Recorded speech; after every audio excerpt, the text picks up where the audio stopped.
Kami mempersembahkan renungan Santapan Rohani, terjemahan dari renungan Our Daily Bread.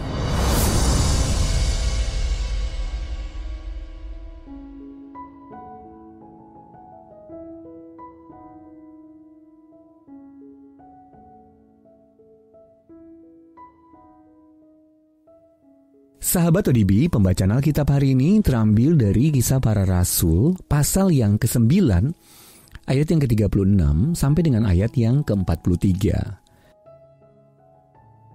Kisah Para Rasul, pasal yang ke-9, ayat yang ke-36 sampai dengan ayat yang ke-43. Di Yope ada seorang murid perempuan bernama Tabita, dalam bahasa Yunani Dorkas. Perempuan itu banyak sekali berbuat baik dan memberi sedekah. Tetapi pada waktu itu, ia sakit lalu meninggal. Dan setelah dimandikan, mayatnya dibaringkan di ruang atas. Lida dekat dengan Yope.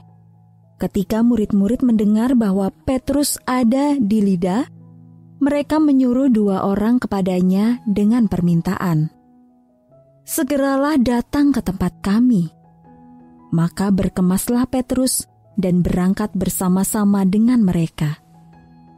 Setelah sampai di sana, ia dibawa ke ruang atas dan semua janda datang berdiri dekatnya, dan sambil menangis, mereka menunjukkan kepadanya semua baju dan pakaian yang dibuat Dorkas waktu ia masih hidup. Tetapi Petrus menyuruh mereka semua keluar. Lalu ia berlutut dan berdoa. Kemudian ia berpaling ke mayat itu dan berkata, "Tabita, bangkitlah."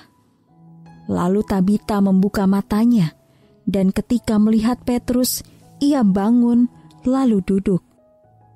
Petrus memegang tangannya dan membantu dia berdiri. Kemudian ia memanggil orang-orang kudus beserta janda-janda, lalu menunjukkan kepada mereka bahwa perempuan itu hidup. Peristiwa itu tersiar di seluruh Yope, dan banyak orang menjadi percaya kepada Tuhan. Kemudian daripada itu, Petrus tinggal beberapa hari di Yope, di rumah seorang yang bernama Simon, seorang penyamak kulit.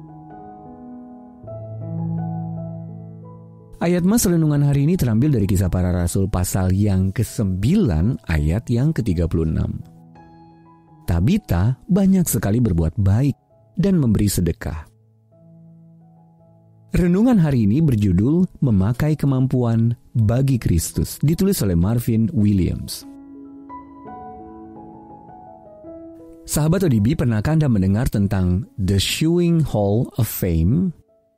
Ini adalah sebuah penghargaan yang dimulai pada tahun 2001. Jadi mereka memberikan apresiasi kepada orang-orang yang telah memberi dampak besar pada industri jahit rumahan dengan kontribusi yang unik dan inovatif melalui pendidikan menjahit dan pengembangan produk.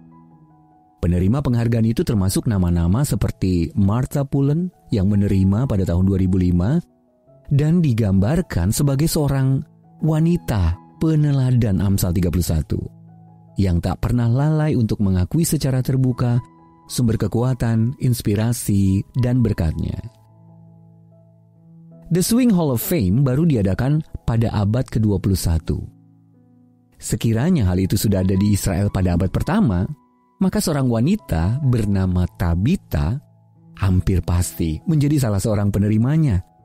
Karena Tabita adalah seorang percaya dan penjahit yang dengan tekun menjahit pakaian bagi para janda miskin dalam komunitasnya.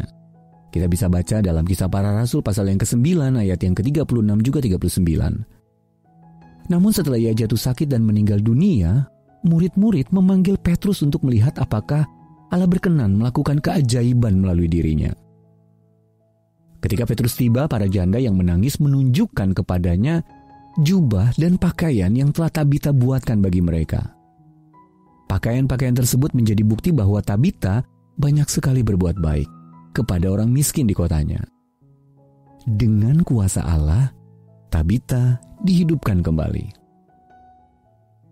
Sahabat ODB, Allah memanggil dan memperlengkapi kita untuk menggunakan keterampilan yang kita miliki untuk menjawab kebutuhan di tengah komunitas dan dunia kita.